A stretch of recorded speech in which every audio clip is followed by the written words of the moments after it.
The fire didn't roar. It whispered that a thin, cruel crackling sound slid across the frozen valley as flames crawled through canvas, rope, and ration crates. By the time Captain Alara Voss smelled the smoke, it was already too late. She lay prone on a rocky ridge 200 meters above her hidden camp, rifle steady, breath slow, watching enemy movement through her scope. The wind carried the scent up to her, burnt fabric, fuel, and something worse, food. Medical packs, ammo reserves, gone. Alara didn't move. She didn't curse. She didn't even blink. Her finger stayed indexed along the rifle, discipline drilled into bone long before emotion ever had a chance. Below her, the enemy patrol laughed. She could hear it faintly, distorted by distance and altitude, but unmistakable. They weren't just destroying supplies. They were sending a message that, "We know you're here." She tracked them calmly. 6 men, light armor, confident posture, sloppy spacing. They thought they were safe. Thought whoever owned that camp was already dead or fleeing into the mountains. They were wrong. Alara Voss had survived 3 winters in enemy territory alone. She had watched entire units fall apart from fear, hunger, and bad decisions. She had buried friends without markers and kept moving. Supplies could be replaced. Position could be rebuilt.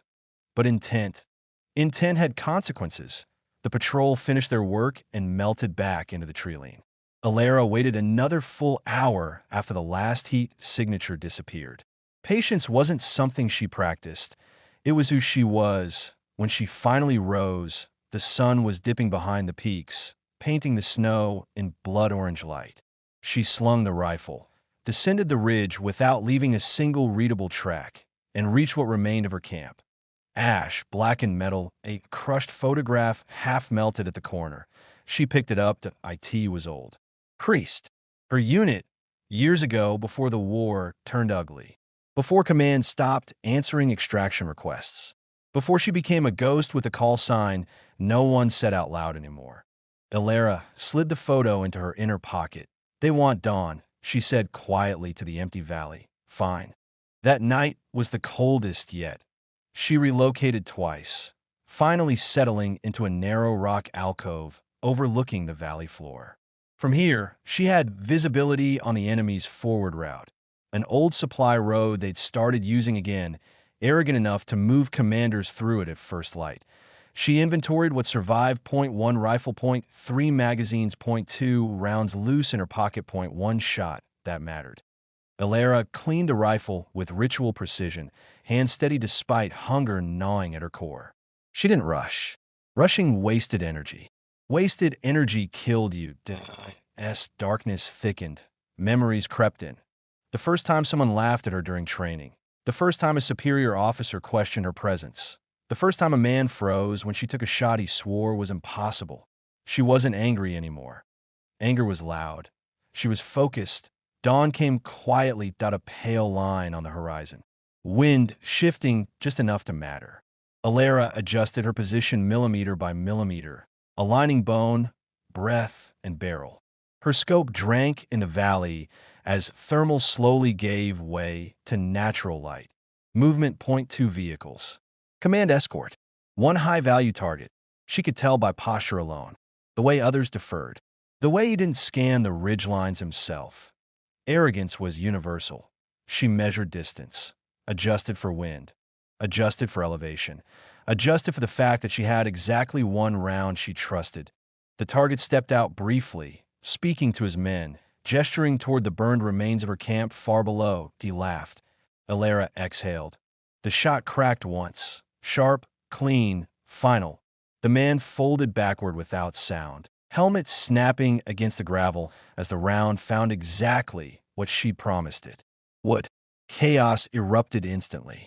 Shouts. Weapons up. Vehicles scrambling. Too late. She was already gone. By the time the enemy sealed the valley, Alara Voss was nothing but a rumor moving uphill with the sun at her back. And the message was clear. Burn her supplies, and she would burn their certainty. The valley stayed silent long after the shot, as if the mountains themselves were holding their breath. Alara Voss moved uphill without urgency, because urgency left patterns. Her boots found stone instead of snow, shadow instead of open sky. She didn't look back. Looking back was for people who doubted their work. By mid-morning, the enemy was still scrambling. Radio screamed. Patrols crossed paths. Orders contradicted each other. A commander dead at dawn did that to an army that believed it controlled the land. Alara reached the high pass by noon. From there, she could see everything. Smoke rose from the valley like a scar that refused to close. Vehicles clustered where the officer had fallen. Soldiers pointed at ridgelines, arguing, fear creeping into their movements. They weren't hunting anymore. They were reacting. She lay flat and watched. Hunger gnawed at her now, sharper than before.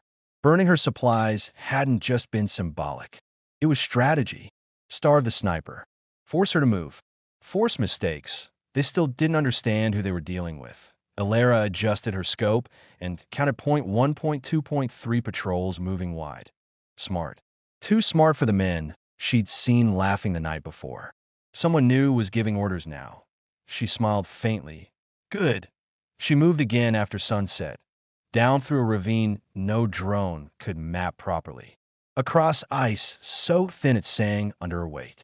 By nightfall, she reached an abandoned listening post half buried in snow and memory. Concrete walls cracked by old artillery. Rusted antenna bent like a broken spine. Inside, she found what she needed. Not food, not ammo. Information, maps scratched into the wall by soldiers long gone. Supply timings, old firing angles. Someone had once fought a battle here and left pieces of it behind. Alara read those pieces like scripture. She slept for 40 minutes. That was enough to T first light the next day. The enemy advanced. Carefully now. Slowly. They spread wider. Eyes darting, fingers tense on triggers. They fired at shadows. At rocks. At nothing. Alara watched from above, already behind them. The second shot wasn't meant to kill the IT shatter radio. The third dropped a vehicle tire. Panic rippled outward like a shockwave. They fired everywhere. At trees. At snowbanks. At silence. Alara moved between shots, never from the same position twice, letting the echoes argue with each other. She wasn't just fighting them anymore. She was teaching them fear. By midday, they pulled back. By nightfall, they fortified. And by the third dawn, the valley was empty. Orders had come down. Pull out. Too costly. Too unpredictable. One sniper wasn't worth the losses. They left behind crates. Fuel. Medical kits. Alara didn't touch them immediately. She waited, because traps were the last insult of cowards. Only after the sun fully cleared the peaks did she move in. She checked every hinge, every latch, every shadow. When she finally opened the first crate and saw sealed rations inside, she allowed herself one slow breath of relief. She ate carefully. Survival wasn't victory. Endurance was. Weeks later, a report crossed enemy command desks hundreds of miles away. Area compromised. Unknown sniper. High morale impact. One officer scribbled a note in the margin. Avoid engagement. Do not provoke. Alara never saw that report. She didn't need to. She was already moving toward the next ridge, the next contract, the next quiet place where arrogance would cost someone everything. The mountains watch her go. And somewhere far below, soldiers still whispered about the morning their supplies burned, and how dawn answered back with one perfect shot. Channel name. Her brave stripes backhand index pointing right. Subscribe for more powerful stories. Speech balloon comment below and tell us.